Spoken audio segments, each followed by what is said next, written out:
Hey, good evening, everyone. Welcome to another edition of Carolina Panthers Talk, brought to you by Blitzball Champ Gaming here on the U to the Tube. I'm your host for this evening, Blitzball Champ Jason Ingram. Hope everybody's been having a good week so far. I know we hit the middle of the week, but hope everybody's been doing well, enjoying their week, staying productive, staying positive, staying safe, most of all.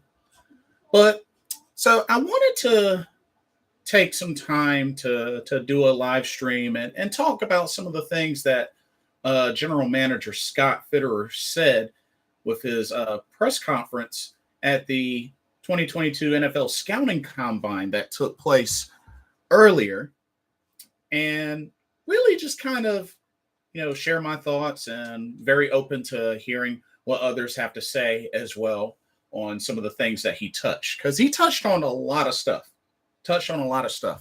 Uh, I decided to use the article that I put in the description box from Panthers Wire as a guide to kind of like hit on some of the main points that was talked about.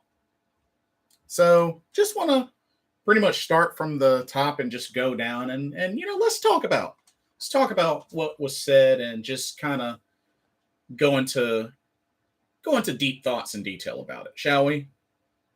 So, one of the things that was definitely talked about is the option behind drafting a quarterback.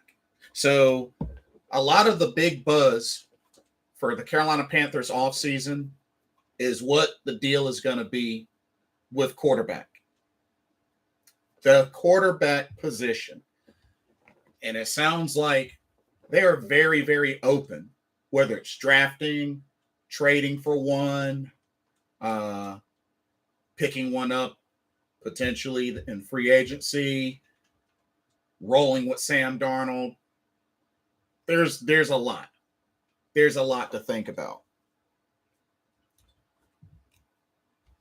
According to the article, one of the things that was said, and I quote, says just the command that they would have, the ability to learn how they process, those are things that would really bother you as you go through the process. But you also look about what they can do. Is it correctable? Can you work with them? So those are the biggest things. This is in regards to evaluating the quarterbacks. And while it was mentioned that this quarterback class may not be as strong as others, or maybe the season after next, but there are some folks in there that can play. That was what was said. I think the main thing with this is it comes down to, with this sixth pick that we have, first round sixth pick, is it really worth the sixth pick to take a quarterback? Are any of these quarterbacks in the draft worthy of that sixth pick? I mean, that's something to really think about. Even if we are considering drafting a quarterback with the mentality of the future, is now really the time to draft a quarterback, especially with the number 6 pick? I don't know. I really don't know. I know a lot of talk is behind Kenny Pickett, Malik Willis, Matt Corral, Sam Howell.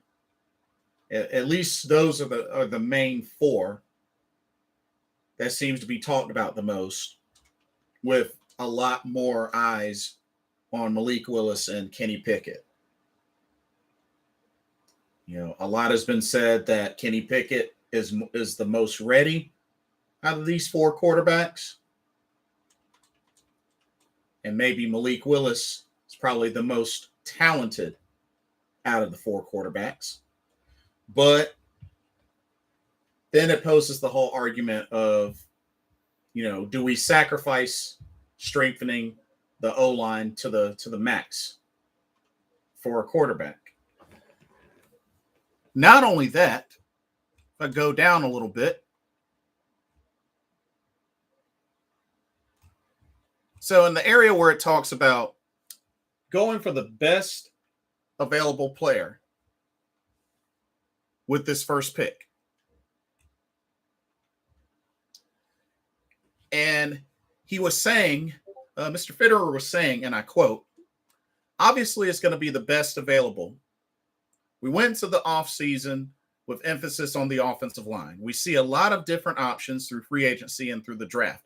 How can we address the offensive line as well as quarterback? Biggest thing we want to do is to have options at pick 6.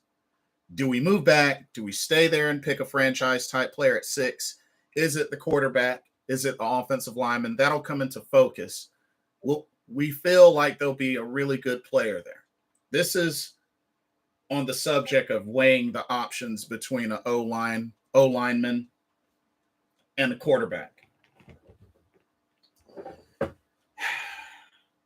I mean, if anything, I feel like a big priority when it comes to the draft, I really feel like they got to do something as far as to get that second and third round picks, or just as many picks as they can, I think is really going to be what helps us. But it remains to be seen. But going into this with the mentality of they're going to take the best available player at number 6,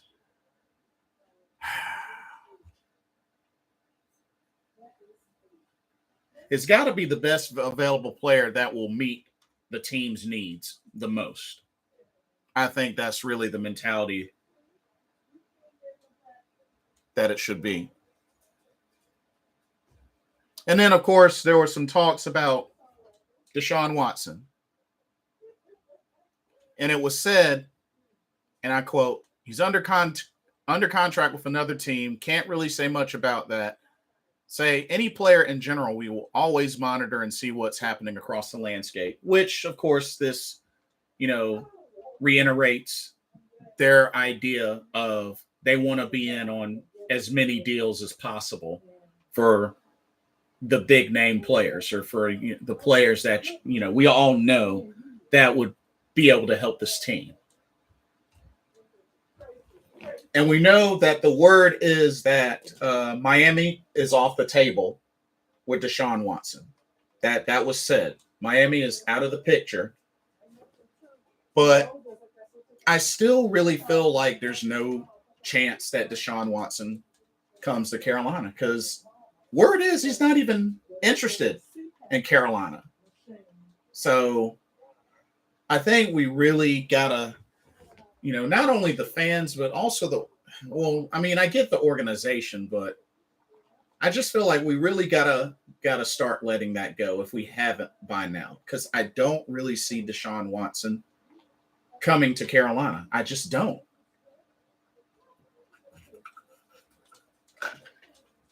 I mean, one of the things, he'll cost too much and we'll have to give up too much. He'll cost too much and we got to give up too much in order to get him. So I just don't think it's worth the risk. Well, maybe not so much worth the risk, but just we can't afford it. We can't afford it. And that's just my take on it. I just don't think we can afford it. I don't think we can afford it at all. And then, let's see. Another thing that was mentioned is Cam Newton. Cam Newton apparently is still an option. But here's what was said in regards to Cam Newton. So Mr. Fitterer was saying, and I quote, The one thing with Cam is when we sat down at Mr. Tepper's house, we always said after the season, when we come close to making a decision, we'd have a discussion and we'd talk person to person before we share anything. We're still open to Cam Newton, but again, we want to have that conversation with him directly.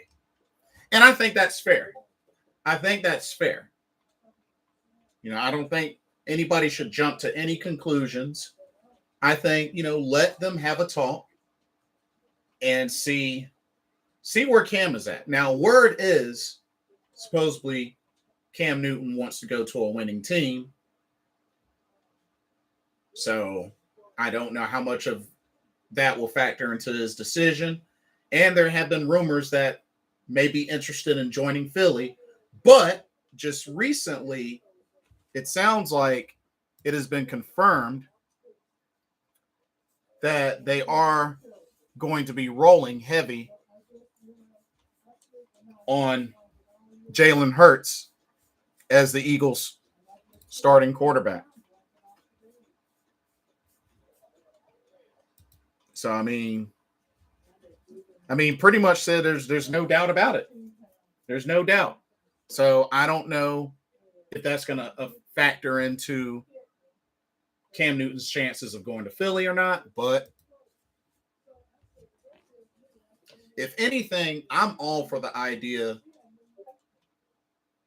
I'm all for the idea of the Panthers bringing Cam Newton back, at least maybe as a bridge quarterback, and they just really retool that offensive line. Joe Valesco, what's up? Should the Panthers trade for Kirk Cousins? It depends on how much he would cost and what we'd have to give up for him. But do I believe that he's an upgrade? Yes. I think he's an upgrade, but it's really going to depend on how much it would cost to get him, because we don't have a lot of cap. So it really depends. But they did inquire as far as reaching out to the Vikings about a trade for Kirk Cousins. Don't know what the status of that is, but we'll see what happens. Hey, Mamba. Good to see you. Welcome. Well, bye, Hassan, and maybe even Stefan. It was fun. So, yeah, about that. So, of course, it's been said that Hassan Reddick is going to be exploring and testing the free agency market. And as a matter of fact, I believe Scott Fitterer touched on that in the press conference.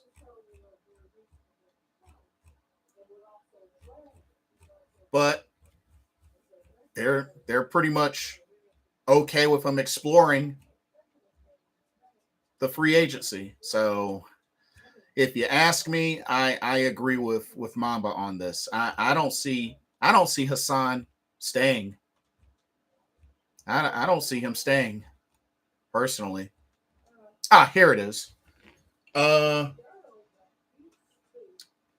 Fitterer on Hassan Reddick. He says, and I quote, "I talked to Hassan's guys here. We've had a lot of discussion really over the last couple of weeks, and I think Hassan has earned the right to go out and see what he can get. He's had 2 years in a row, double-digit sacks, and he's going to command a lot of money on the open market. And if he gets that, I'm happy for him. We just want the dialogue to be open and give us a chance and see where it goes." I mean, is he wrong for saying that? Because, he's going to want to get paid. And then his comments on Stephon Gilmore's future says, and I quote, "Yeah, we're going through that process as well. We have to see how that fits in. We have Dante Jackson that's up as well. We made a move for CJ Henderson last year to put us in a position where we're not panicking and not forcing something that's not there. So we'll stay in contact with them."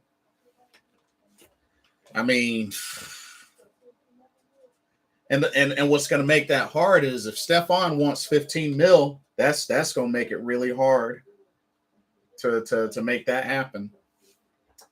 Mama says we should trade for Jimmy G for like next year's 4th and 2024's 2nd. I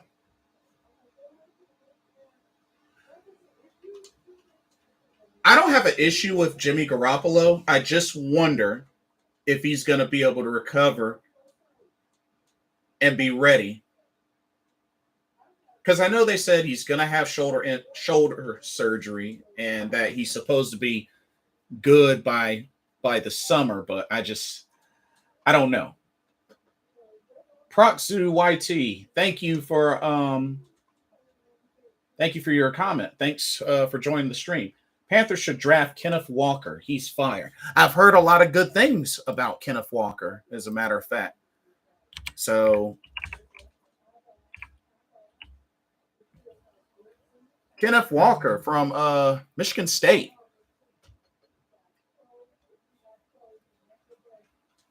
You know what? Let me pull him up. Because I've definitely heard a lot of good things about him.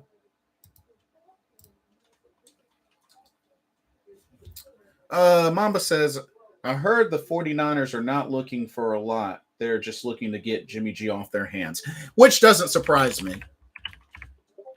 That doesn't surprise me at all. So,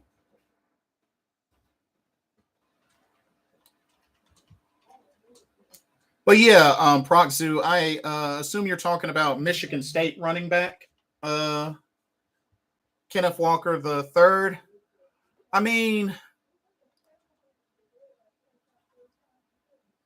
my thing with that is, I don't know. What do y'all think about drafting a running back? Because I mean, we have Chuba Hubbard, 5'10", 212 pounds, is a junior. That's right, he did play at Wake Forest before Michigan State. Had a good 2021. 263 attempts, 1,636 yards, 18 touchdowns. Okay. Dang. 6.2 average. Not a lot of catches, but that's okay.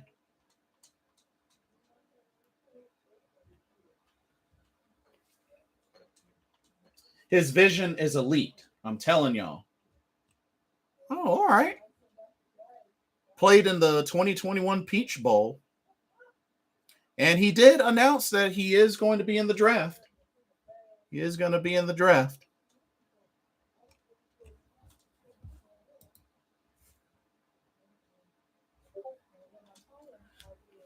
Mamba says, if we get Jimmy G and use that extra money to fix up that offensive line and free agency, then we for sure should get Kyle Hamilton or a linebacker in the draft. And that's the thing. That's the thing, Mamba. Been hearing a lot about Kyle Hamilton as well. And I'd be shocked if he's there. I'd be shocked if he's there by the time it gets to number 6.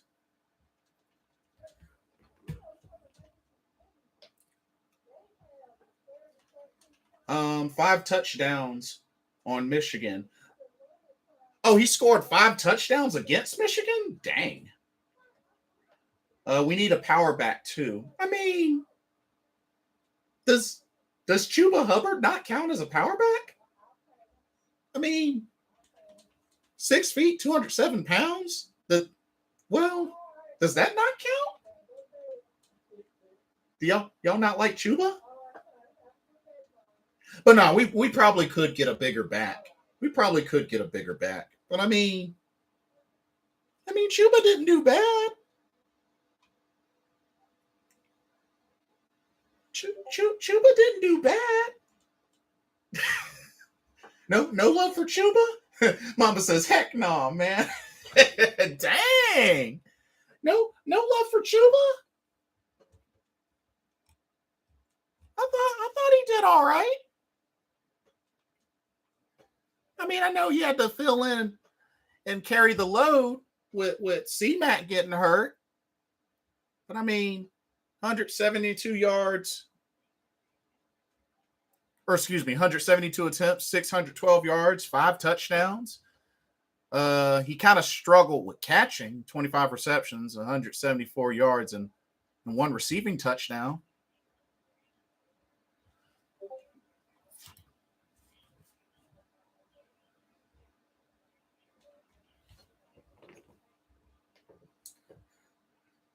Mamba says, I wouldn't call Chuba a power back. I mean, he's only 5 pounds less than this Kenneth Walker. And he's 2 inches taller.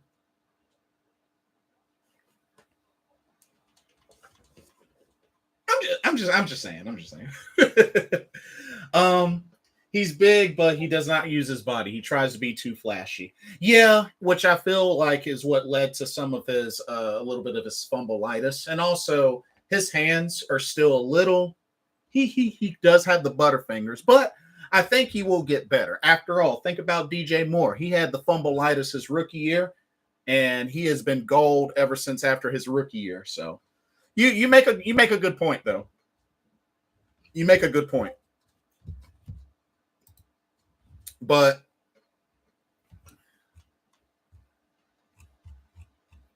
let's see. Continuing about the quarterback situation, one of the things that was talked about was, of course, Sam Darnold. On the subject of how comfortable Mr. Fitterer feels about Sam Darnold 2022 as the starting quarterback, he said, and I quote, "Yeah, I'd say Sam is the first to tell you that he didn't play as consistent as he needed to last year. There are a lot of different factors in that, including the offensive line, injuries with Christian, but he needs to take that next step. We need stability at the quarterback position, whether that's Sam, whether that's someone else. Someone needs to take hold of that position and own that. Right now, it's open. If Sam does it, that'd be great, but it's open." I mean, I get what he's saying, and I understand, it's open, and those are true factors. I mean, offensive line, Christian McCaffrey being injured. I mean, after all, Christian McCaffrey does get treated like a safety blanket. But I mean, it was a tough year. It was a really, really tough year for Sam Darnold. I mean, probably have to say, if not his worst year, I think it probably was his worst year with Carolina. Now that I think about it.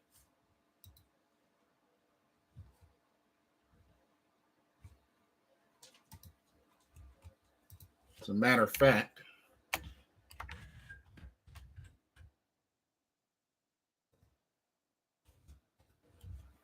let me check something, because I'm kind of curious. I want to see how many times did he. Dang, it doesn't show. Oh, here it is.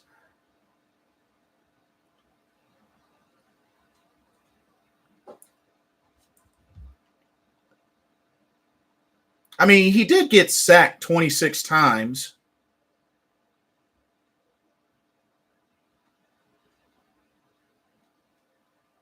And despite only having 7 touchdowns and 11 interceptions, which that's not a good deficit,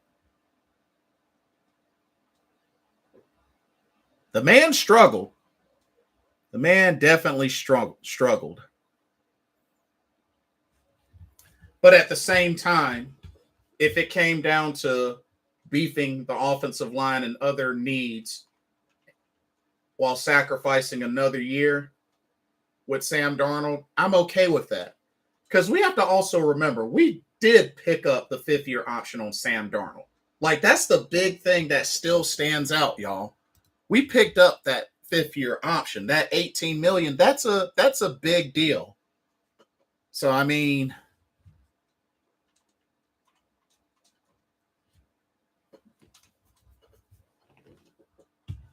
oh, Mamba says there's no way Sam starts next season. There's a better chance of Desean being in a Panthers jersey next season because they're going to freak out and make a repulsive decision. But he doesn't want to come here, though. Like, why go after a player that doesn't want to be here? Word is he doesn't want to be here, though, Mamba.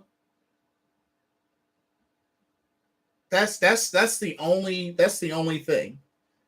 I mean, yeah, pending legal issues and all that. That's still going to be an issue. But word is Desean Watson don't even want to be here in Carolina. So that's the only thing. And I mean, like I said, what are we going to do about Sam? That 18 million.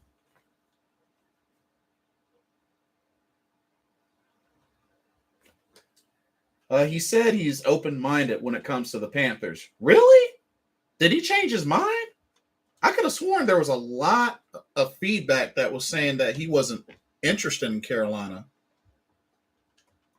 Did he have a change of heart?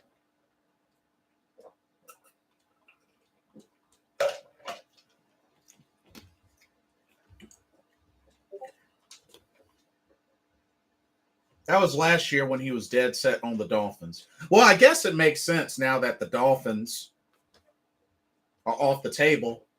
But how are we going to afford them? That's the only thing. How are we going to afford them?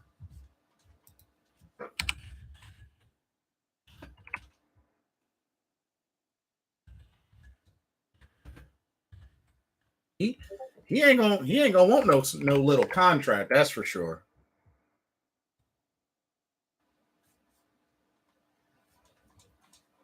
As a matter of fact,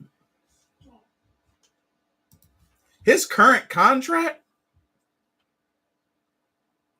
4 years, 156 million, a 27 million signing bonus, an average salary of 39 million.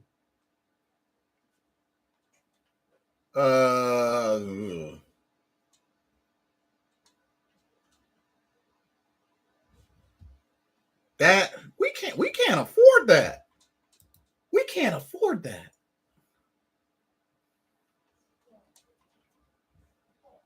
We pretty much have to. I mean, the only thing that we could do, I mean, we could try to make some cuts to get some more cap, but I doubt we'd still be able to afford it. Do what the Saints did. They cleared up 20 mil in cap yesterday. Well, I mean, Saints have kind of been in cap purgatory. So, I mean, I can kind of understand the Saints doing that. They've been in cap purgatory for quite a bit.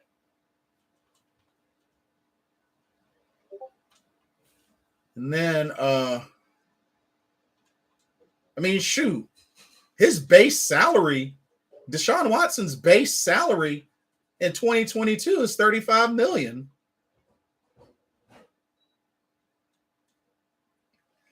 Ugh. So the only thing that I could see is we'd have to get rid of Shaq.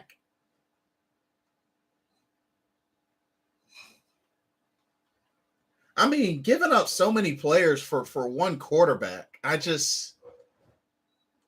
think it's way too big of a sacrifice.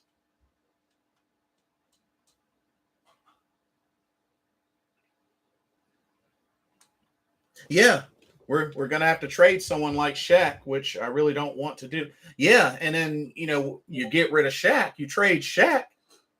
That's another big hole in the linebacking core, which I mean we're already struggling at middle linebacker.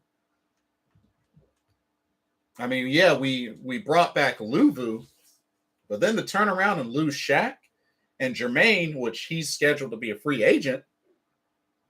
I mean, I like the idea of Desean Watson because of the player that he is and how greatly he could help the team. I just think it's way too big of a risk.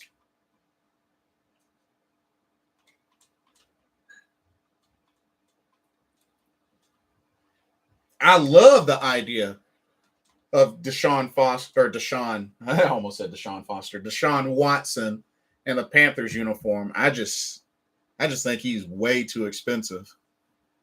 I'd rather have someone cheaper or even draft a quarterback. Yeah, that's what I've been kind of on the fence about. But like I said, personally, I'd say bite the bullet, go one more season with Sam Darnold, beef up your O line, work on getting some more picks and beef up your O line and other needs in free agency and the draft, and go from there. I mean, they picked up his 5th-year option for a reason. So I mean, not only that, and then trying to move Sam Darnold. No, nobody's gonna want Sam Darnold. Nobody's gonna want him. So we might as well bite the bullet, deal with him for one more season. Because I understand that anything can happen, but let's be honest, nobody is predicting us to win or go to the playoffs or anything like that. I hope we're wrong, but nobody's predicting us to go to the playoffs next season. So if anything, I understand that there's a win now mentality, but it's easy to say that, but if the actions don't line up to that, then ultimately that's the problem.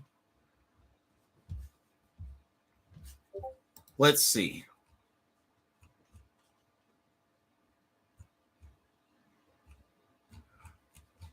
Let's talk about the idea of the option of trading down, seeing what we could get at the 6th pick. Hold on one second. Here we go. So, dang it. This thing is having trouble loading. Y'all bear with me one second.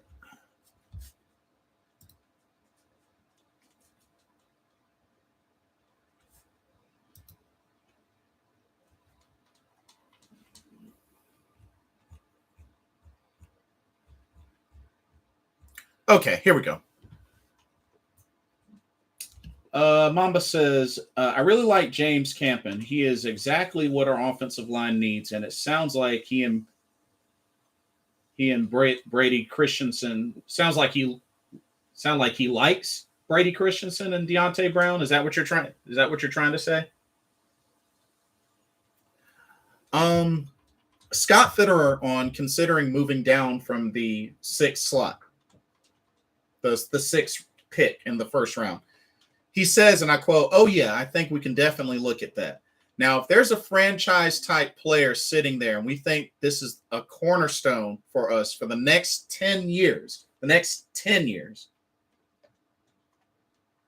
Oh, he believes in Brady Christensen and Deontay Brown. Gotcha.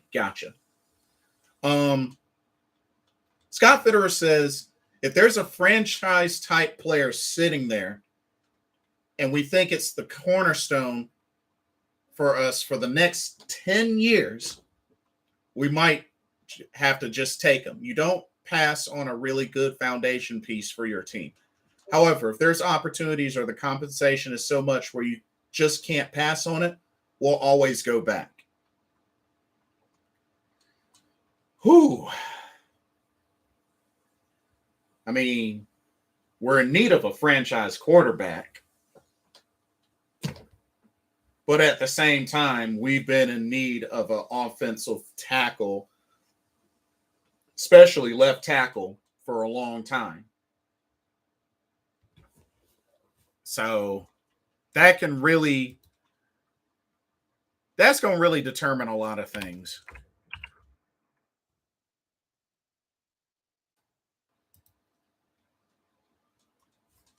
But I mean, with this first round at number 6, I mean, I think it's safe to say we're sure to get an offensive lineman or a quarterback. And looking at the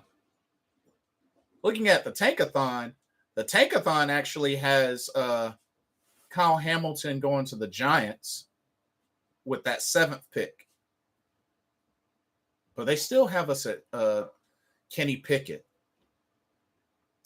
Mamba says there's no way we let Dante Jackson walk now. Yeah, you know what?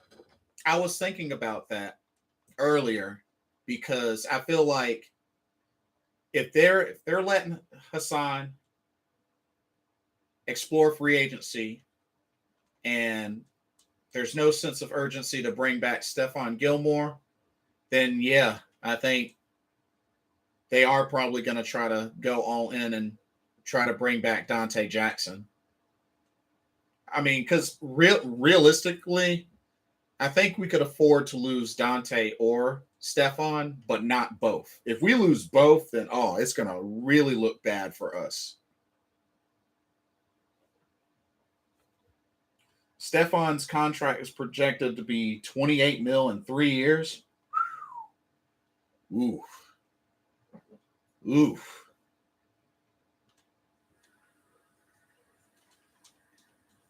I mean, I would love to see us keep him. He would be such a huge boost for the secondary and for the young and being that role model for the young guys, for the young secondary that we have. I'd hate to see us lose him. I'd hate to see us lose him.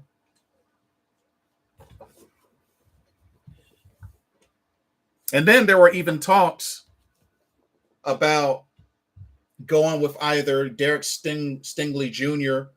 or even Ahmad Garner in the draft, if either of those two fall to us. I mean, oh man, this is going to be a very interesting draft. I mean, we thought last season's was weird and interesting and somewhat all over the place. This offseason's draft is going to be crazy. And we're a month away. Shoot. It's going to get crazy. Let's see.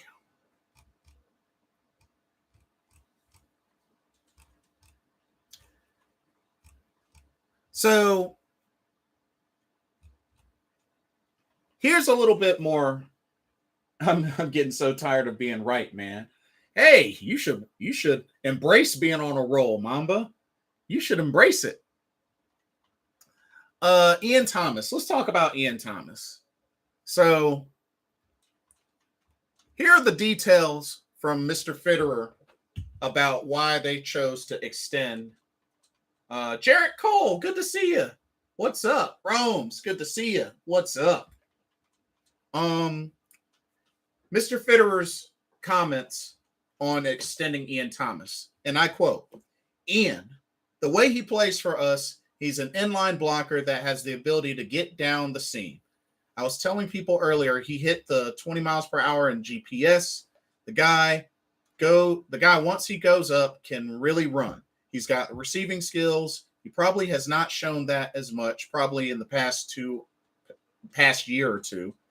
There's been other positions that have had troubles because of the offensive issues. I do see a big future with him. One thing it does, having a guy like that, defenses can't mesh personnel. When he comes in, they can't run another nickel on the field. They have to stay in their base personnel. So when you have a guy that can block in line, get down the seam, and catch the ball, that really helps us, and that's one of the big factors. That and offensive coordinator Ben McAdoo and how he uses tight ends in this offense.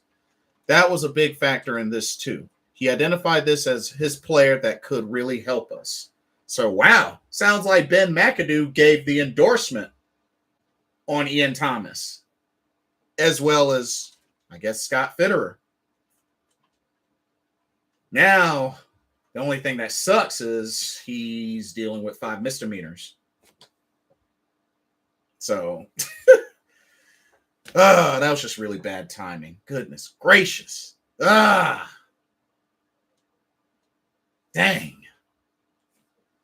It's crazy. Hey, Super Trebo. Hey, Blitz, what's up? I was wondering, Jason, have you been seeing less and less Panthers fans lately? Or seeing fewer Panther fans lately? I heard we've been slowly losing out fan base last few years. It's sad. Well, if that's the case, bye. I mean, you got to wonder, for them to do that, were they real fans? Were they real Panther fans? If they're just like, bye. And see, here's why I don't understand. Where was all this, bye, I'm done? Where was all that the year that we went 1-15? Where was that the year we went 2-14? I don't get this fan. I don't get the fan base sometimes. Like, I know right now is a bad time, but this doesn't even compare to those 2 seasons, y'all. It don't compare. The season we went 1-15, we won the first game and lost the rest. Like, that just ain't the same as what's going on now. The year we went 2-14, dealing with Jimmy Clausen, it just ain't the same. Rome says he does like his tight ends, I guess. I see what you did there. Mamba says, I'm not looking for perfection or even the playoffs. I'm just looking for improvement. It's like we're stuck in quicksand. They weren't real fans to begin with. Probably just the leftover bandwagon fans from 2015. That is a good point. That is a good point. But, and like I said, I'm disappointed and upset just like the rest of the Panther fans. But like I said, we got to keep our heads up and we got to try to stay positive. I don't want Matt Rule here any more than y'all don't want Matt Rule here. But he's our coach. They're doubling down and they're keeping him. So Jarrett Cole says we have to trade players to get more picks without trading out our number 6 pick. Well, one of the things that I discussed in my previous video, which, oh my goodness, I forgot to say, I do apologize for my abrupt ending of the last video that I did, the last live stream. My cat had passed away, like literally while my stream was going on, so I had to jump off. So I do apologize for abruptly ending the stream like that, the last live stream. Please forgive me for that. Anyway, back to Jarrett Cole. So one of the things, Jarrett Cole, I really feel like we should try to negotiate with the Philadelphia Eagles because the Eagles have 3 picks in the first round, 15, 16, and 19. The Eagles have a lot of picks. So I'm just really wondering if we could still get a really good player trading down and maybe getting Philadelphia's 15th pick.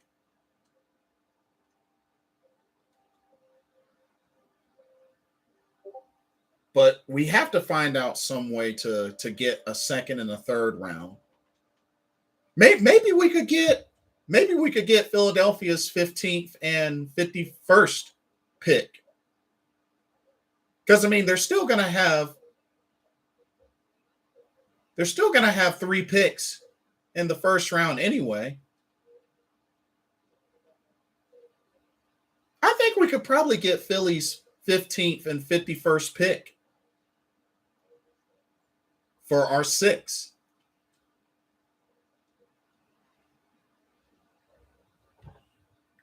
Because, I mean, they already have a plethora of picks. I think they can afford to bum 1 or 2 picks. So I really think trying to negotiate with Philadelphia with the draft should be a priority if they want any chance at getting a 2nd or a 3rd pick, or maybe 2 picks in the first round. So we'll see how that goes. But I'm very, very curious to see what we could do with that.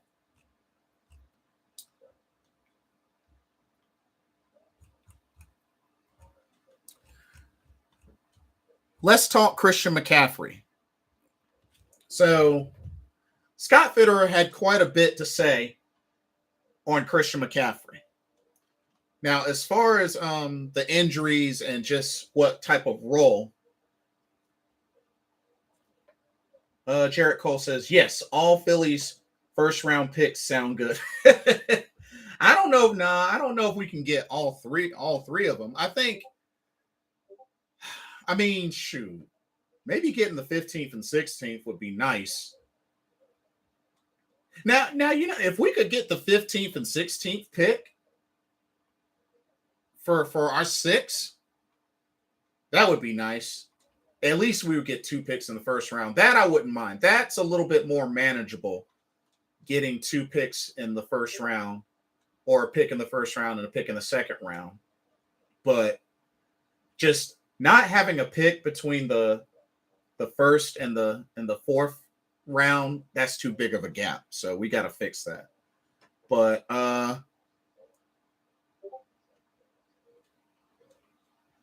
Super Trebo says, that's one thing that made me mad about the 2015 season, Jason. I felt like we had more real honest fans before that 2015 season. It made me made me mad. Some people that didn't know me thought I was a bandwagon fan in 2015. Oh yeah, that's never good to deal with. No, I feel you on that, Super Trebo. I definitely feel you on that.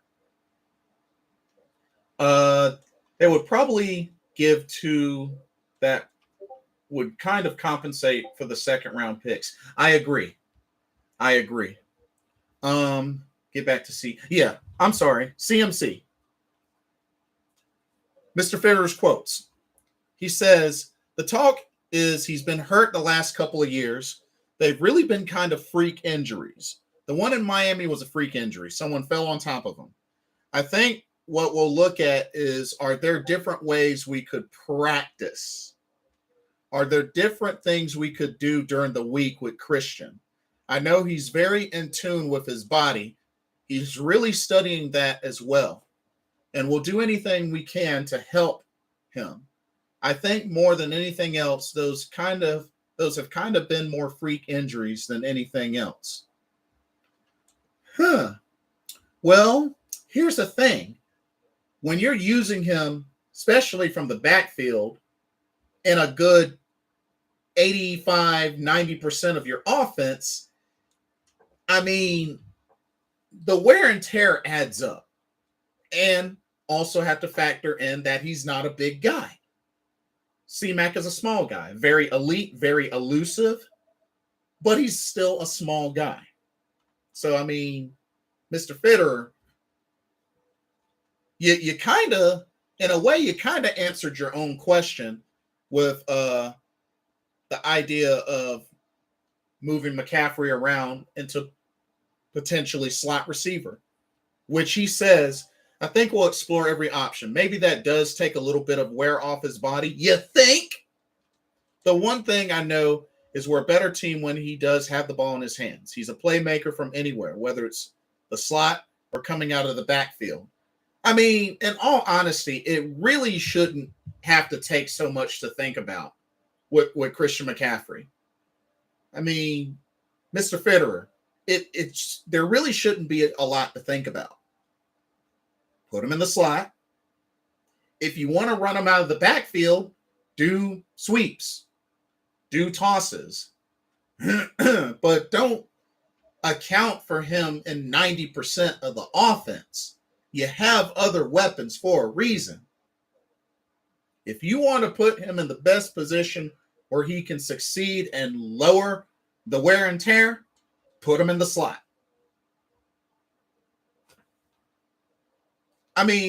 Wouldn't y'all agree? There really shouldn't be that much to think about.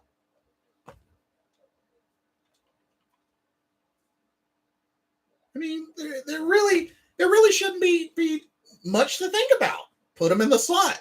I mean, there's a reason where he had a year where he had 1,000 and 1,000.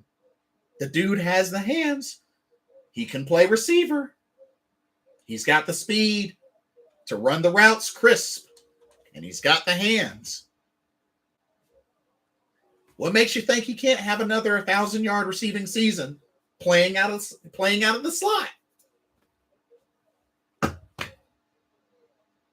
So I don't know if you ask me, there shouldn't really be much to think about. What can I do? So that's my thing with that. There really shouldn't be much to think about.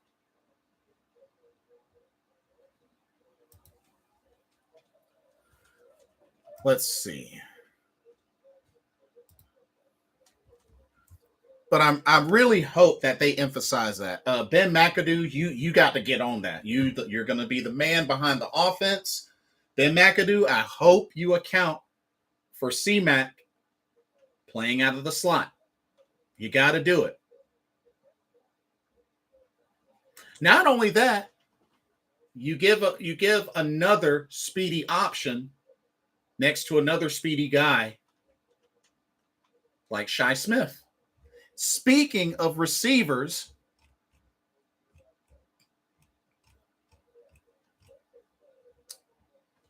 he also talked about Shi Smith and Terrace Marshall Jr. So on Terrace Marshall Jr.'s future, Mr. Fitterer says, I'm really excited about both of them. Terrace really took off during the OTAs early in the season and then just didn't have the production that we thought he might have. Well, because he was mostly hurt. He's got all the talent in the world, and I'm really excited about his future. As for Shi, every day in practice, he made a great catch. Did a lot of different things. We just need to have him find a spot on special teams, whether it's punt returner, as a gunner. That's how he's going to dress consistently, and he can be that fourth receiver and help us throughout the season. I mean, I understand having him as a punt return, special teams, but shoot, let Shi play in that offense. We've already seen flashes of what he can do.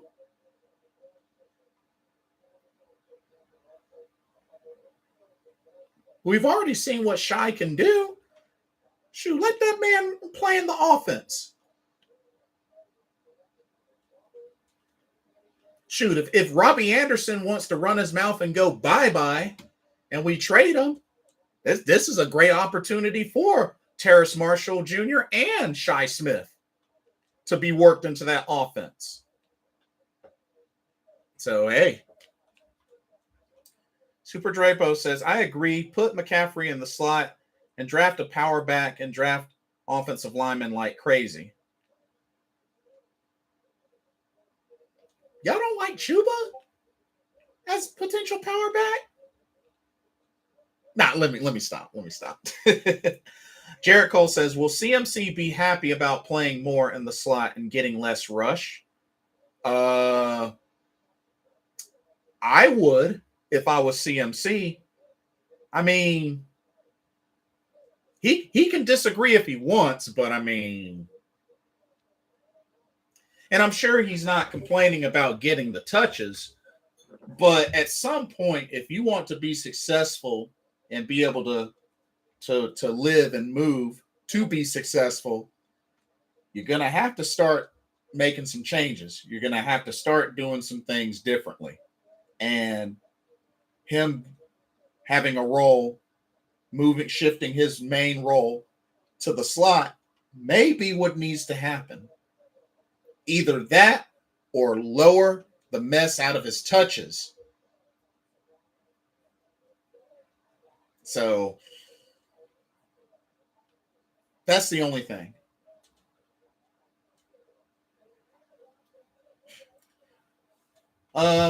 Sorry. I like Chuba. Forgot about him, but he needs a power back also to help the running game. I was never a big fan of Robbie Anderson, to be honest, though. I mean, his first year with Carolina, he did good, but this year not so much. Do y'all think CMC will take a pay cut if we ask? Well, I mean, they restructured his contract once, so I don't see why not. I'd be surprised. I'd be kind of surprised if he didn't entertain the idea of taking a pay cut. If it's definitely to help the team, I think he would consider it. I think so, Mamba. I think he would consider it. I think he'd consider it. C-Mac doesn't seem like that type of guy that's selfish. I think he's the type of guy that wants to help and wants to make plays and help the team. That's the vibe I get.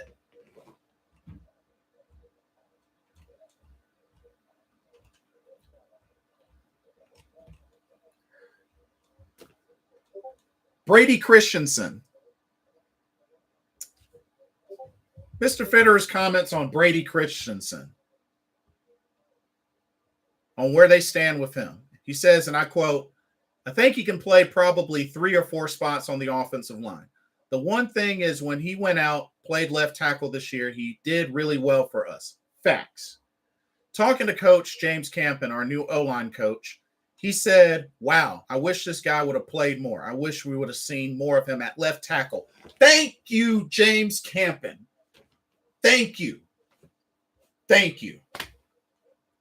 See? We should be glad that we picked up James Campen. He freaking knows what he's talking about. But nah, we rode Cam Irving until the wheels fell off.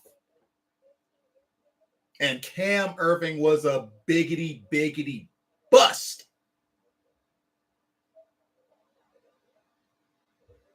Let's keep it real, y'all. Cameron Irving was a biggity bust.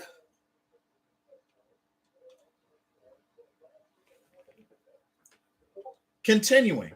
Now, if we do go out and get a left tackle, he can easily play left guard. He can play right guard. There's even been some talk that he can play center. But we'll find a spot for him because he's one of our best. Rome says veteran mindset. I mean, yeah. That's a fair point as well. But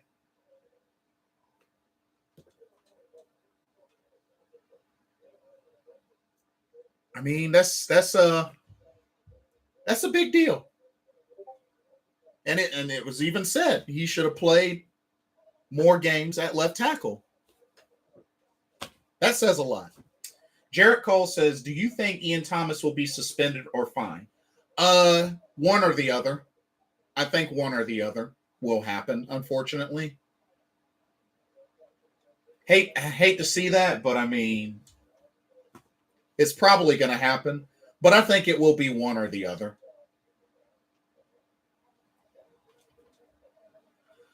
Mamba says, trade Robbie Anderson to the Jags as a punishment. Well, now that I think about it, being on the Panthers is a punishment also, so never mind. Ouch. He should be fine. We need the money. He's not wrong about that. He is not wrong about that.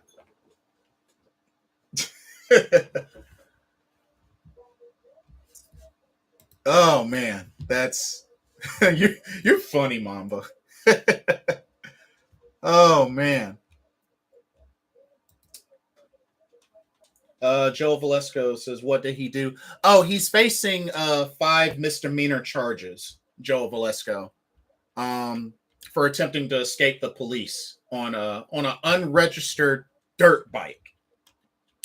Yeah, he was at a traffic stop and the police were there and he tried to escape on an unregistered dirt bike. But yeah, he was placed under arrest for failure to heed the blue lights and sirens, reckless driving, and operating a uninsured, unregistered dirt bike. So that's what happened with Ian Thomas. And this happened 3 days after he signed his extension, or after he was granted an extension, a 3-year extension.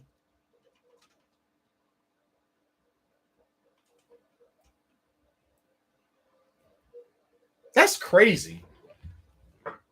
Got that extension and then got into trouble 3 days later. I don't get it. I really don't get it. I don't get it at all, but he in trouble.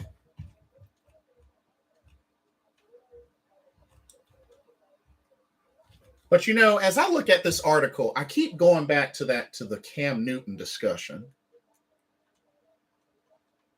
One thing's for sure, they want to sit down and talk with Cam Newton before making any final decision. Because this team is still open to Cam Newton. But they got to see where he's at. Rome says, I believe the charges were from summer of 2021.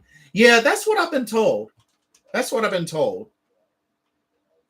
Why they're popping up now? No idea. But yeah, sometimes stuff like that happens. You can't always explain it, but yeah, it's crazy. But only thing I know is with Cam is he wants to go to a winning team. But it would be nice to see Cam have a full off season. Because, he didn't come in until week 10, So, Mamba says Hassan is going to the Eagles or the Chargers. So either one of those teams, eh? Huh.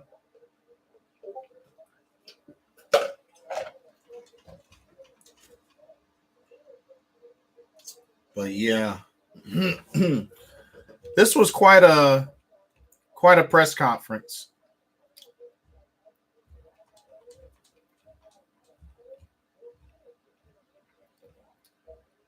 And then one of the things that was talked about is the sense of urgency to win.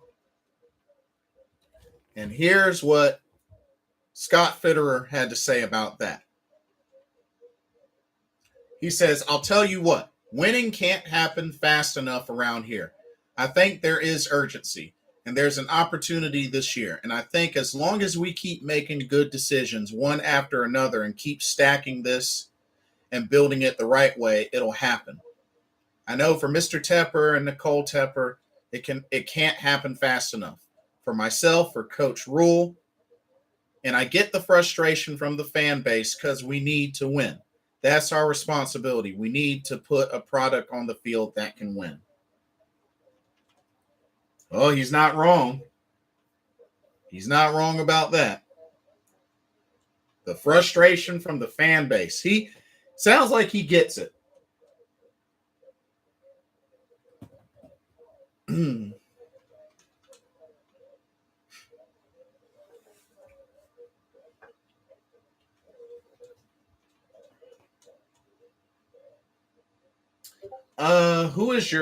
Mama says, who is your must get player from free agency?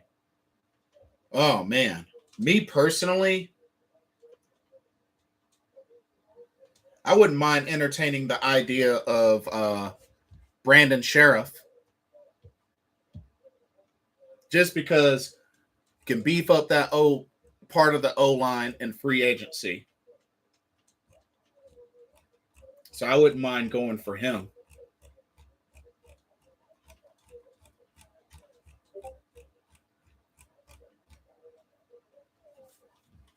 I was thinking at one point maybe Cam Robinson, but I think we can do better from the draft. Jarrett Cole says, is Philly interested in Cam or Cam Newton interested in Philly? You know what? I don't fully know the specifics. I want to say it's Cam for Philly, mainly because now the Eagles are doubling down on Jalen Hurts as their starting quarterback. So that probably is off the table. But I would say, if you ask me, it was probably Cam was interested in Philly.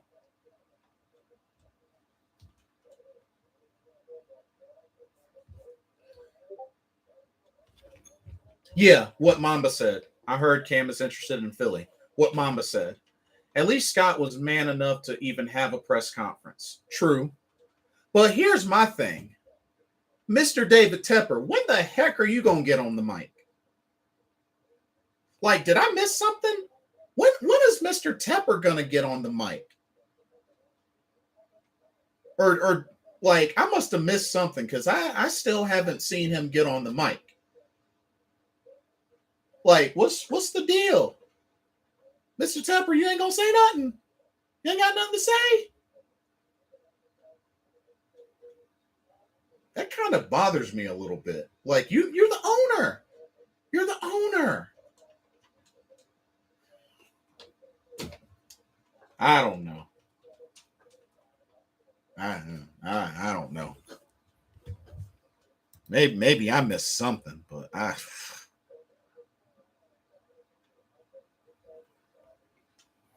although I did think it was kind of interesting hearing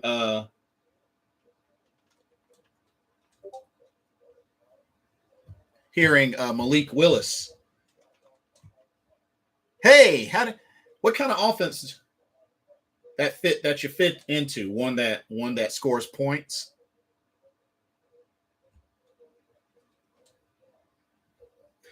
That's a statement. Mamba says everybody else had their GM, head coach, and owner do a presser. Yeah, exactly. Exactly.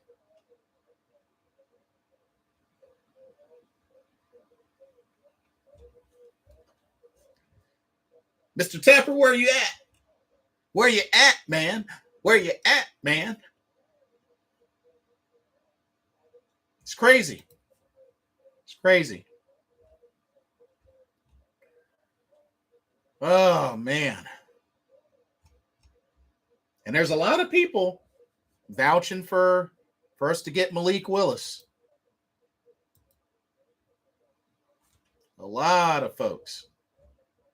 Man, there's a lot of people on the Malik Willis hype train, that's for sure.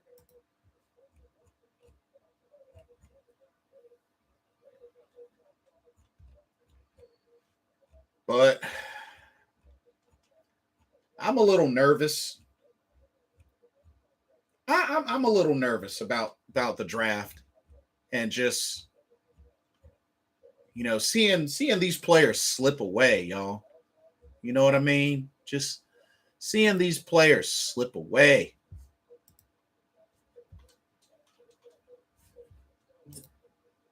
You know what? I'm curious. I want to see something.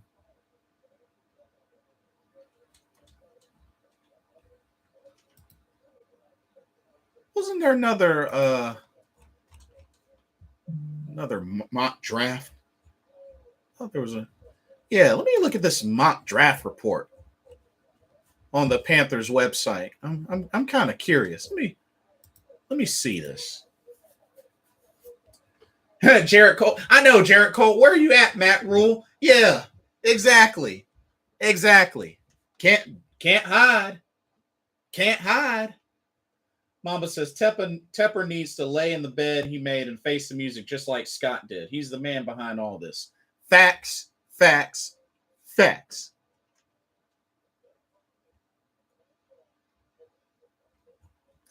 So, checking out the mock draft 3.0. So, Daniel Jeremiah is going with Trevor Penning. Trevor Penning out of Northern Iowa.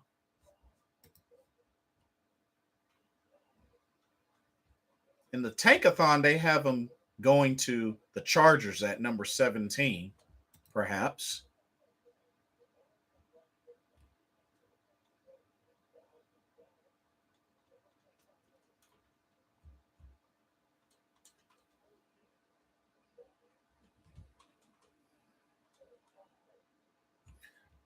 Ooh, the name Drake London was mentioned. What?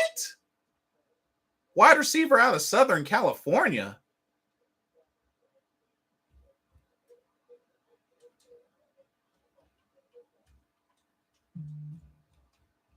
That's what Chris Trapasso picked, was Drake London.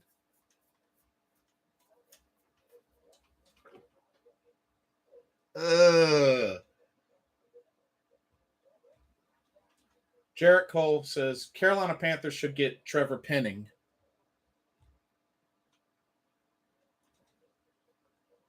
Well, they said that he has guard and tackle flexibility, and that he'd be able to start day one. That says something. If he's ready to start day one, hey.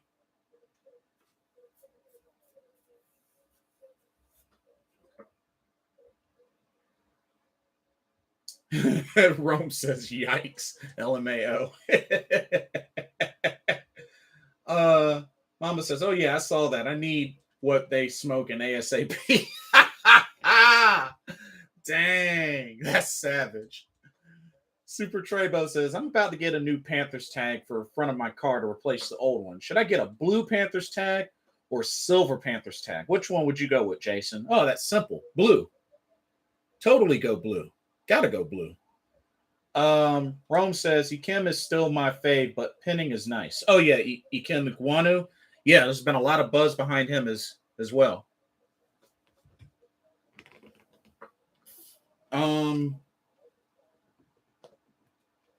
No reason to draft wide receiver. I agree. Let's do Jason mock draft.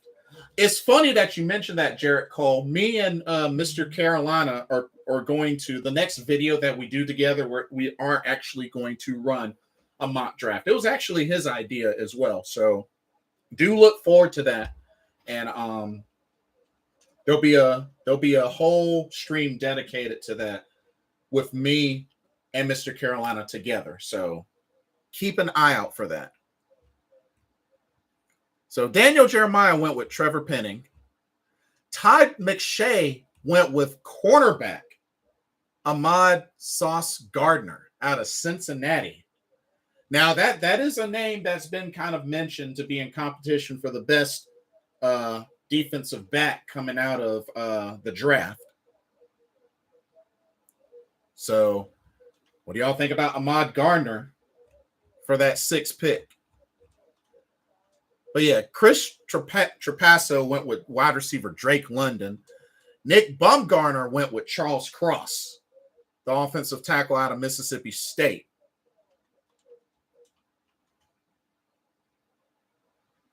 I mean, Charles Cross is coming into this as a top class, especially next to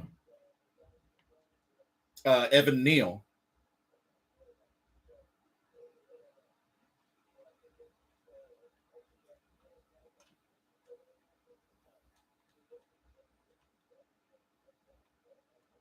So, I mean,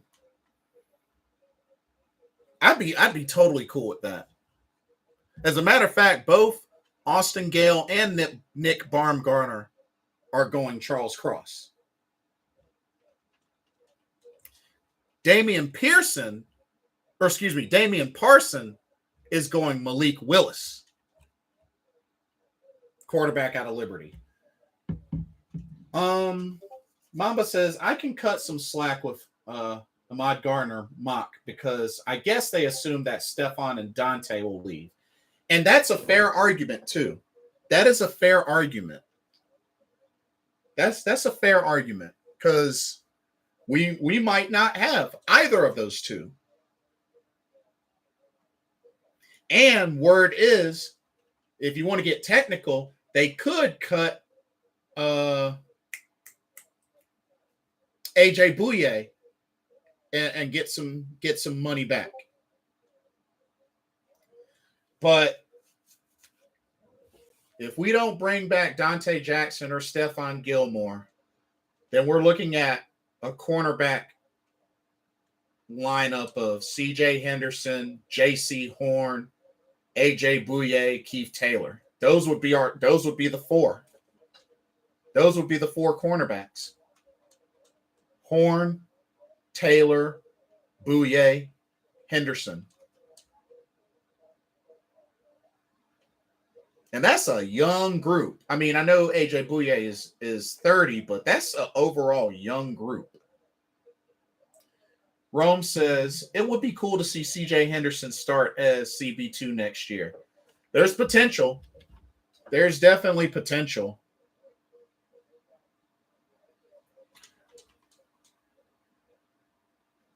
I'm guessing, what would it be? CJ Henderson, JC Horn, AJ Bouye in the nickel, perhaps. Jarrett Cole says, I heard a lot saying Carolina Panthers getting safety Kyle Hamilton if he falls to us. That's another area we need someone to complement Jeremy Chin. And word is Kyle Hamilton is a beast at safety. And I heard is also versatile, can play anywhere. So Kyle Hamilton would definitely be big for the secondary to play at that other safety position along with Jeremy Chin.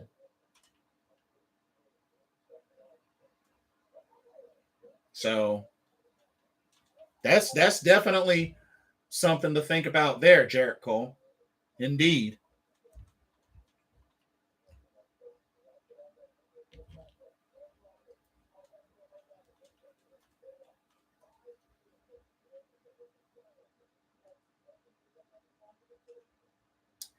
Damian Parson has an interesting analysis on why he goes with Malik Willis. Check this out, y'all. He says, this quarterback class is easy to like, but hard to love. And that is fair. The Panthers have needs on the offensive line without question.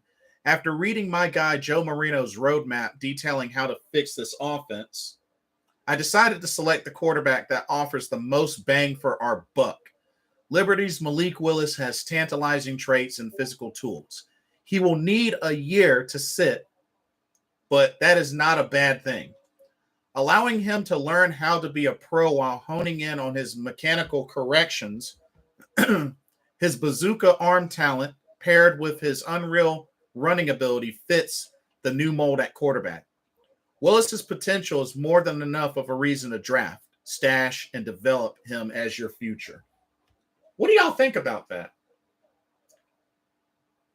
Would y'all be sold on Malik Willis, getting him, having... Mamba says, this is a very good defensive draft. Pretty weak offense, though. That's fair. Rome says, I think Rule wants a day one quarterback to save his job, unfortunately. Yeah, I think you're right. I think he's in a mode where he wants to pull all the stops to make whatever big, ginormous, heavy-hitting decisions, signings, in order to save his job. But as I said before, the only way I can see Matt Rule saving his job is we have to make the playoffs. It can't be less than that. If it's less than that, I say bye. But if they make the playoffs, I think that'll be enough that he saves his job. Even if it's for a fourth year, he saves his job.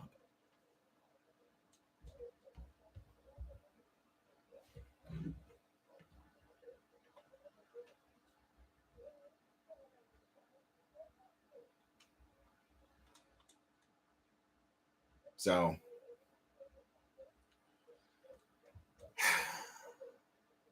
because there's a lot of eyes. There are a lot of eyes on Malik Willis.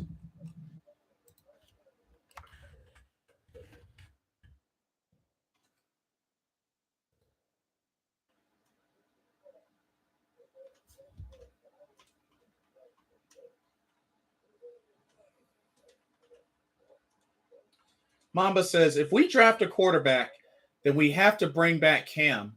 No way our rookie quarterback is learning behind PJ Walker and Sam Darnold, out of all people. And that's the other problem. You don't really want an elite talent like Malik Willis to have to sit behind and learn from a Sam Darnold or PJ Walker. So that's a fair point. Super Trebo says, have you seen the new Batman yet, Jason? I heard it's really dark and gritty like the comic book detectives Batman, but I heard it's really good and different from other Batman movies. I haven't seen it yet, but I plan on seeing it. I might go see it with some friends this weekend, but I do plan on seeing it. Super Trebo, I do plan on seeing it. But Mamba, you made an excellent point. You made an excellent point. Jarrett Cole says Matt Rule does not have any patience for rookie quarterbacks. Well, seeing how we went with Sam Darnold, yeah. But I mean, I get the concept. It just failed badly. It failed badly. But and then it also makes me think we got Ben McAdoo. Remember, Ben McAdoo was once a quarterback's coach. So I hope that Ben McAdoo can have some say in this analysis, this scouting for quarterbacks and looking at quarterback talent. I hope he at least has some say-so in this. Joe Valesco says, have you seen Uncharted? I still haven't seen it yet. I'm hesitant. But then at the same time, I mean, I enjoyed the games. Just, I don't know. When it comes to video games made into movies, I'm very selective. But I've heard mixed reviews about Uncharted, so I might check it out if I'm bored. But I hope Ben McAdoo has some say-so.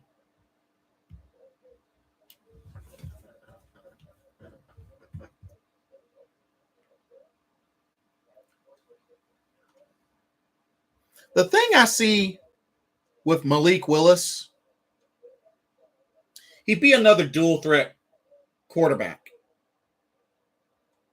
Something Carolina has been used to for many years. It's a dual threat quarterback. So probably plug him in nicely. But then again, we got to strengthen that O-line. What do you think about Doctor Strange 2? Unfortunately, I can't say anything because I still haven't seen the first Doctor Strange movie. There's still a couple of specific Marvel movies that I got to catch up on. One being Thor, one being Doctor Strange. I still have yet to see the first Doctor Strange, so I got to catch up there.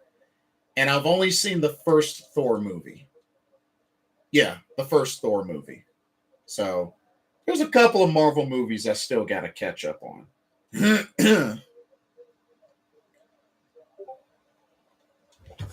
But Nakobe Dean. Nakobe Dean was another name that was talked about quite a bit. Nakobe Dean, linebacker out of Georgia. Because we are thin at linebacker. We need a middle linebacker badly.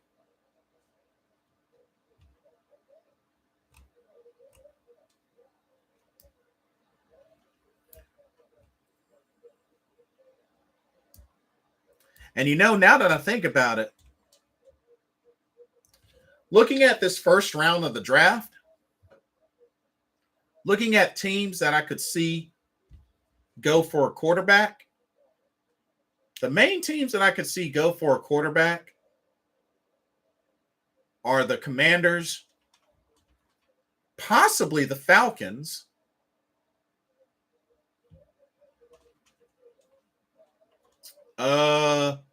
possibly even the Saints. The Steelers I could see. The Cardinals could be a maybe depending on the situation with Kyler Murray.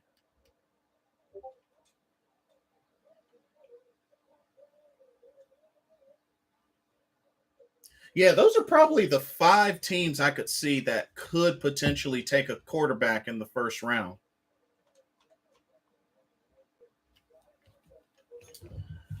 Super Trebo says, with Ben McAdoo as the offensive coordinator, do you think it's possible Cam will come back another year now? Well, I think it's possible. I definitely think it's possible, especially after hearing Philly banking in on Jalen Hurts continuing to be their starting quarterback. I could see it happening. I just wonder what kind of rate we could get Cam Newton for. Rome says the Broncos as well. Oh, yeah, that's a good point. The Broncos as well, because when you think about it, Teddy Bridgewater is kind of a bridge quarterback as well. I know Tankathon has them going Charles Cross, but they could go quarterback, I guess, depending on if Kenny Pickett or Malik Willis, which honestly, something tells me Kenny Pickett's going to get taken first before Malik Willis. So that can happen. But then again, I didn't expect Trey Lance to get taken as high as he did last year. So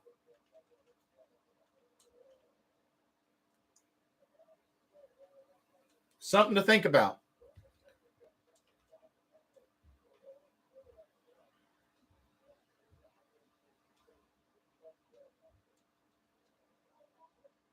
Also, what do y'all think of Kenyon Green, offensive lineman from Texas A&M?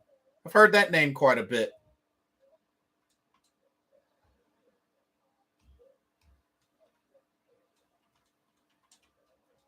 And if you ask me, if Tyler Lindenbaum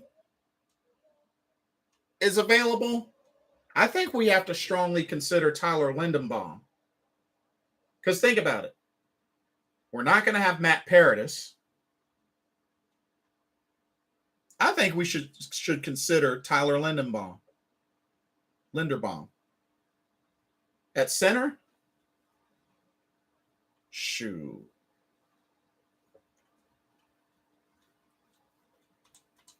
Center out of Iowa, 6'3", 290 pounds. Shoot. That's a piece we kind of need. I mean, I know Pat Elflein has experience at center, but why not consider getting a high class pick at center? You know? Jarrett Cole says Kenyon Green is more like a second rounder. You think so? You think so?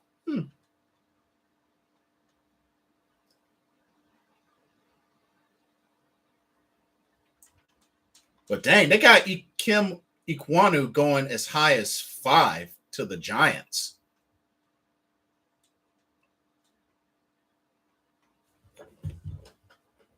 But it looks like Jaguars are homing in potentially on Evan Neal with that number 1 pick. I mean, because they have their quarterback. They got their quarterback. So,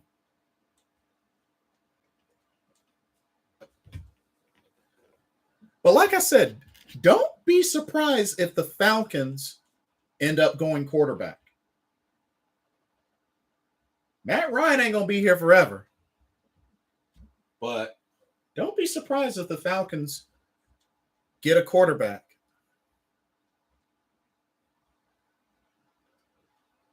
They could probably swoop in and get a Kenny Pickett or Malik Willis. And having one of those two learn behind Matt Ryan, because say what y'all want about Matt Ryan, just like Cam Newton, he's another former MVP. A lot of people forgotten that. Matt Ryan was also an MVP.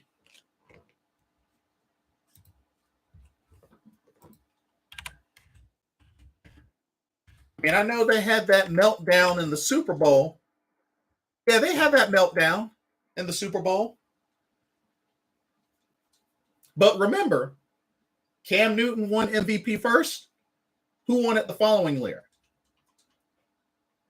Matt Ryan. So, if anything, Atlanta could get a quarterback for the future. And they'd have quite a veteran to learn under in Matt Ryan. No, he's not a Peyton Manning. No, he's not a Drew Brees. No, he's not an Aaron Rodgers. But Matt Ryan is not a terrible quarterback. Let's just keep it real.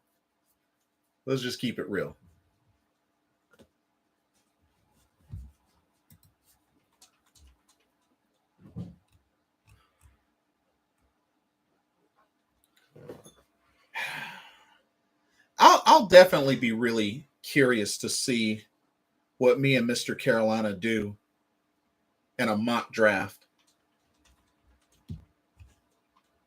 It's going to be really, really interesting. Really interesting.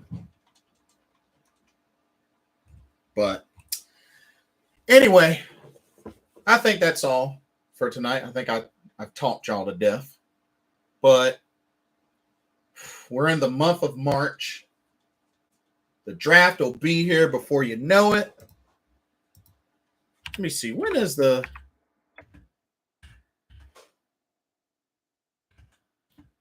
draft?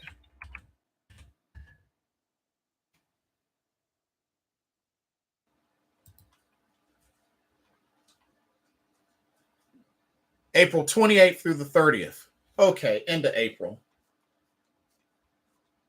So yeah. April 28th through the 30th. So we got a little bit of a ways to go. Jarrett Cole says, let's hope the Falcons don't pick up Malik Willis. Whew, that'd be scary. That would be scary. Rome says, do you watch March Madness? I'm excited for it. Not with intention. I'm more of an NBA kind of guy. I'm a Maverick fan. In case nobody knew, I'm a Dallas Mavericks fan.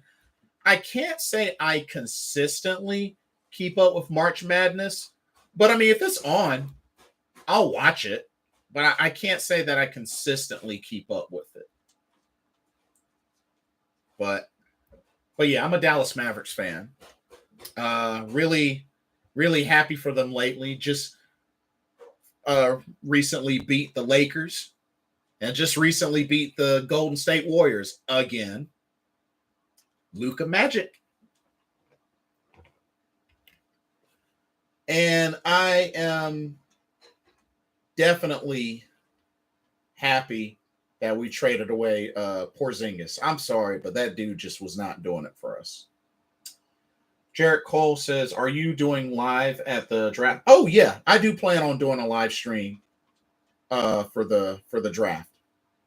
I know last year I did a live stream with my dad. I might see about Mr. Carolina. Maybe doing the first round. I think I might see if he wants to live stream. I think that'd be cool. Yeah, I might just do that. I might just do that.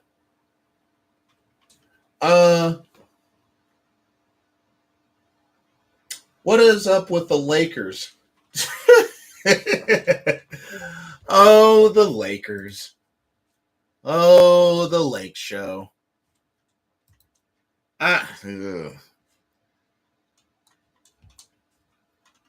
Just lost 3 in a row recently.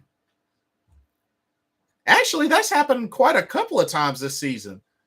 They'll win and then they'll lose 3 in a row. Win and then they'll lose 3 in a row. Win, lose, lose, lose, lose. Yeah. I'm not even convinced the Lakers will even make the playoffs this season. I am not convinced that they make the playoffs. Mamba says, I'm a Hornets fan. How did we get Kelly Olynyk get the last shot on us? Yeah. The Hornets are going to mess around, and they're going to miss out on the playoffs if they don't get back on track. Now, I know at one point the Hornets were looking pretty good, but they starting to slip. The Hornets are starting to slip. They need to pick it back up again. Jared Cole says, I'll see you there. Oh yeah. Yeah, look forward to it. Mama says, yeah, bring Mr. Carolina on. Oh yeah. I think we can definitely do that. Lakers need to fire everybody.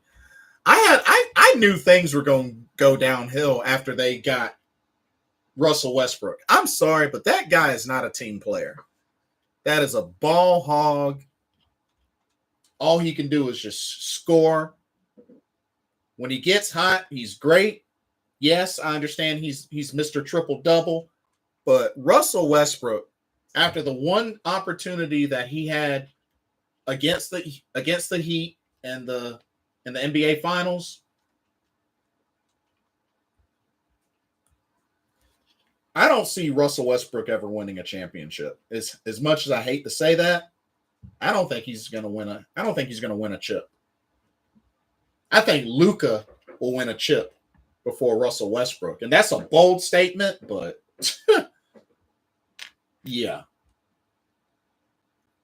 Mamba says, we get hot, then we get cold, so tired of that cycle. I feel you.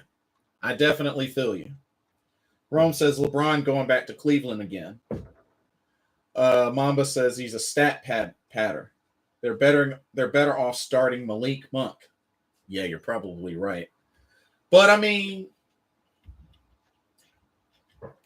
that's my thing. With LeBron, I know a lot of people say he's the GOAT and whatnot. I understand he has moments where he's made players around him better. I mean, LeBron is a NBA champion, multiple time. And I mean, I understand that, he didn't win a championship with Cleveland first. He did it with Miami first. And he did make things right by going back to Cleveland and winning one. He did win a championship. And, of course, he did win a championship with the Lakers. So, I mean, if anything, he did win a championship with the Lakers as well. Here's my thing. Here's my thing.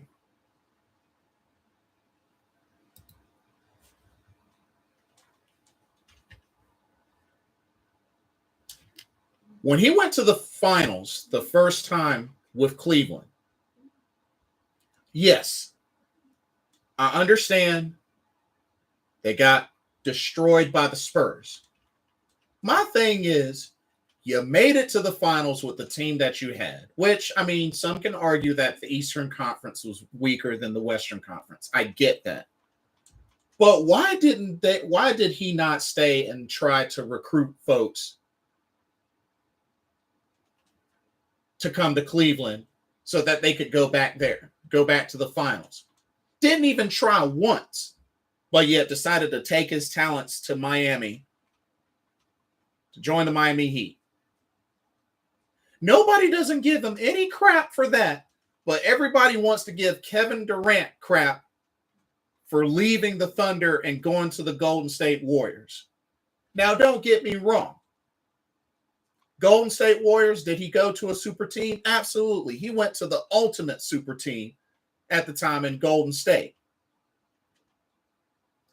LeBron went to Miami and they put together a super team, adding in Chris Bosh and Dwayne Wade.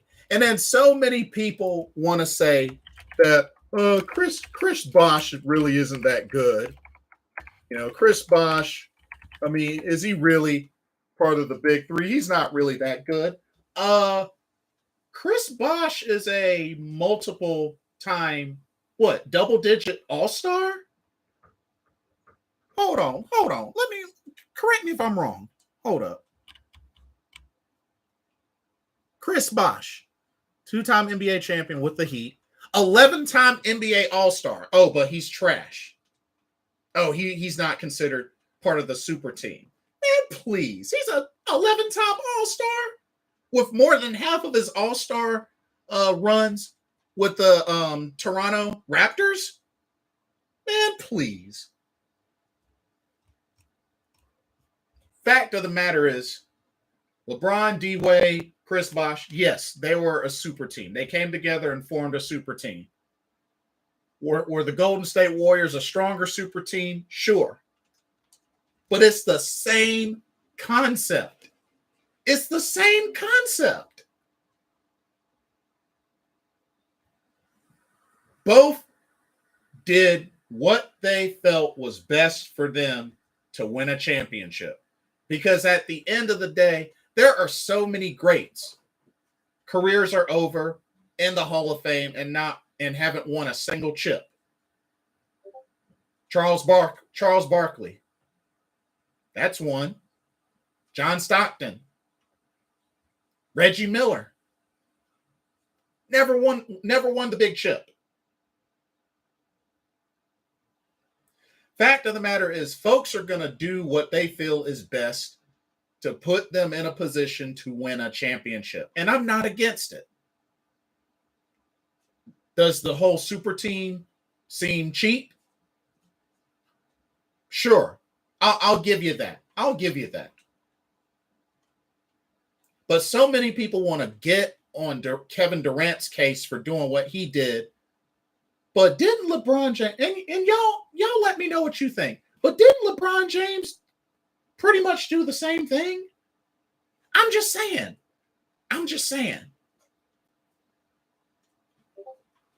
Anyway, MJ's the GOAT. MJ would have carried this team. Let's be real. LeBron is not the GOAT. MJ is the GOAT.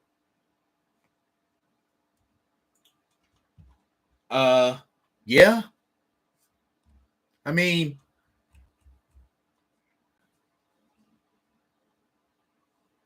'2010 machine. When we were like 3-0, life was so simple. Yeah, I know what you mean. But like, and then you have to remember another thing to keep in mind. My whole thing is, okay, I know a lot of folks say MJ is the GOAT. But it's like, why is Kobe Bryant not in that discussion? Why is Bill Russell not in that discussion? You know what I mean? Like, why are they not in that GOAT discussion? You know, Magic Johnson.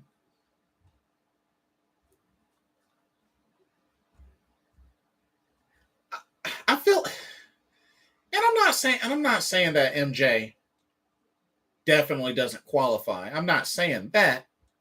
But it's like, why isn't Kobe in that discussion? I mean, I know he's won 5 championships. He's won 5. MJ's won 6. And Bill Russell, if I remember correctly, Bill Russell has 11.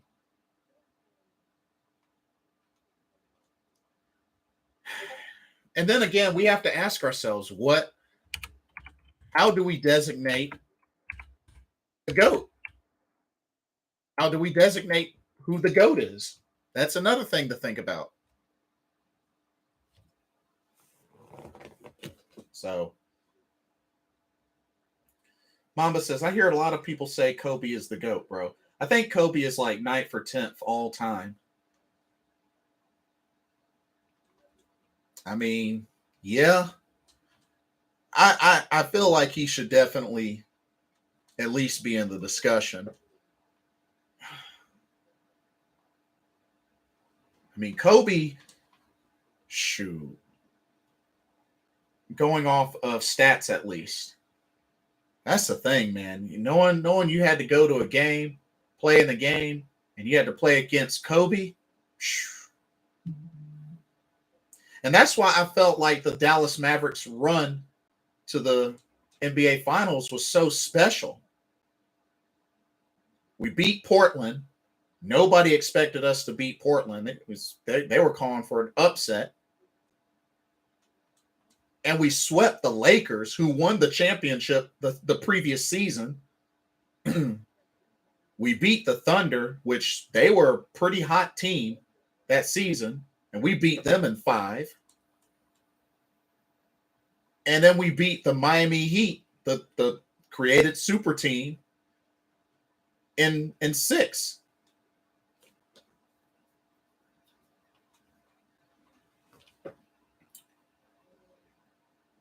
Who's my favorite player, NBA player of all time? Ooh, that's tough. That's tough.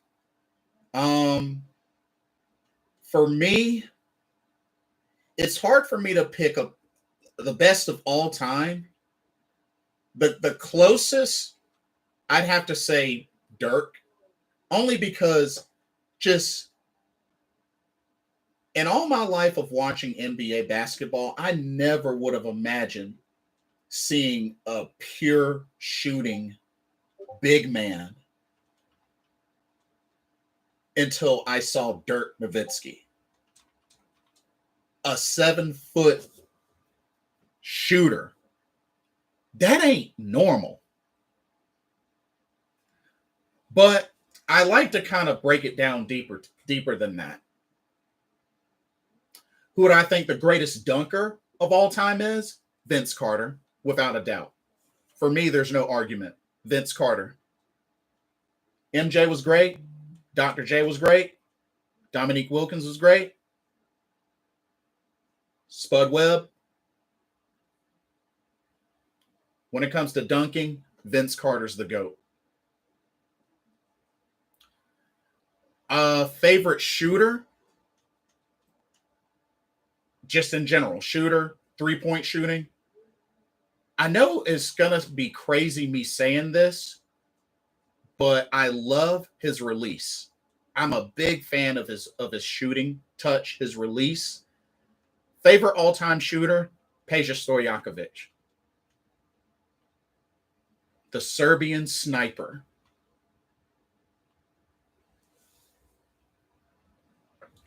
Rome says, my top 10 is MJ, LeBron, Kobe, Magic, Kareem, Hakeem, Shaq, Wilt, Bill Russell, Tim Duncan, Dirk is 11th. Okay.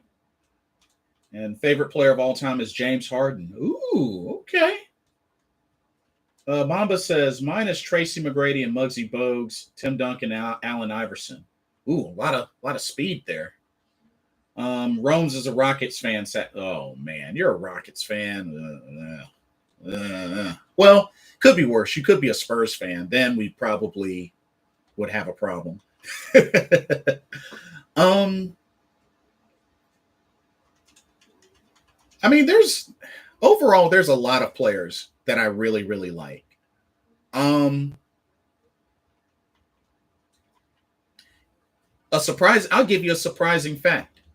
Next to Dirk Nowitzki and Caron Butler, you know who I really appreciated the most on the Dallas Mavericks 2011 championship team? Desean Stevenson. I'm sorry, but the moment they put Desean Stevenson in the starting lineup, I knew right then and there. I knew right then and there we were going to be a bigger threat. Desean Stevenson was a big, along with Tyson Chandler, Desean Stevenson was a big contribution to us, especially that playoff run. Dude played killer defense, and he could shoot the three. Mr. Three Goggles. Shoot, don't sleep on Desean Stevenson. He was a big, big role player for us. And especially with them putting him into the starting lineup, guarding LeBron and the big names. Shoot. That's somebody that did not get a lot of credit. Rockets are just terrible. I know, right? We were so good like 3 years ago. What happened? Yeah. Oh man.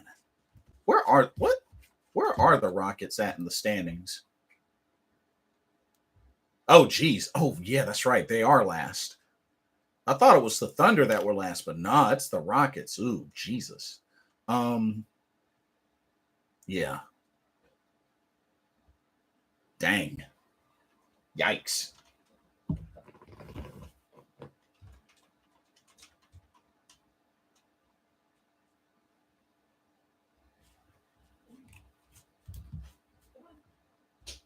But oh man.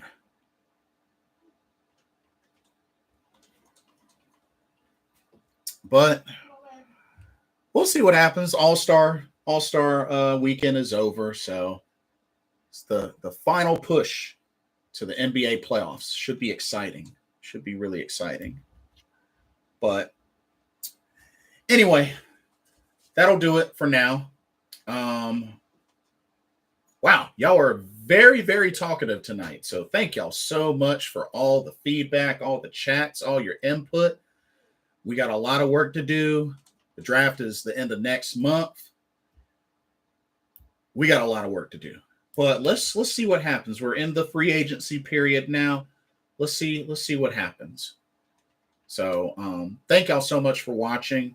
Hope y'all enjoyed this content. Don't forget to like, comment, subscribe. Don't forget to hit that notification bell. But yeah, hope everybody has a blessed week, and I'll see y'all very soon, hopefully as soon as the next video. Anyway, I'm your host, Blitzball Champ Jason Ingram of the Carolina Panthers Talk segment of Blitzball Champ Gaming here on the U to the Tube. I will see you guys very soon. Stay safe, sleep well. Catch you on the flip side. Peace.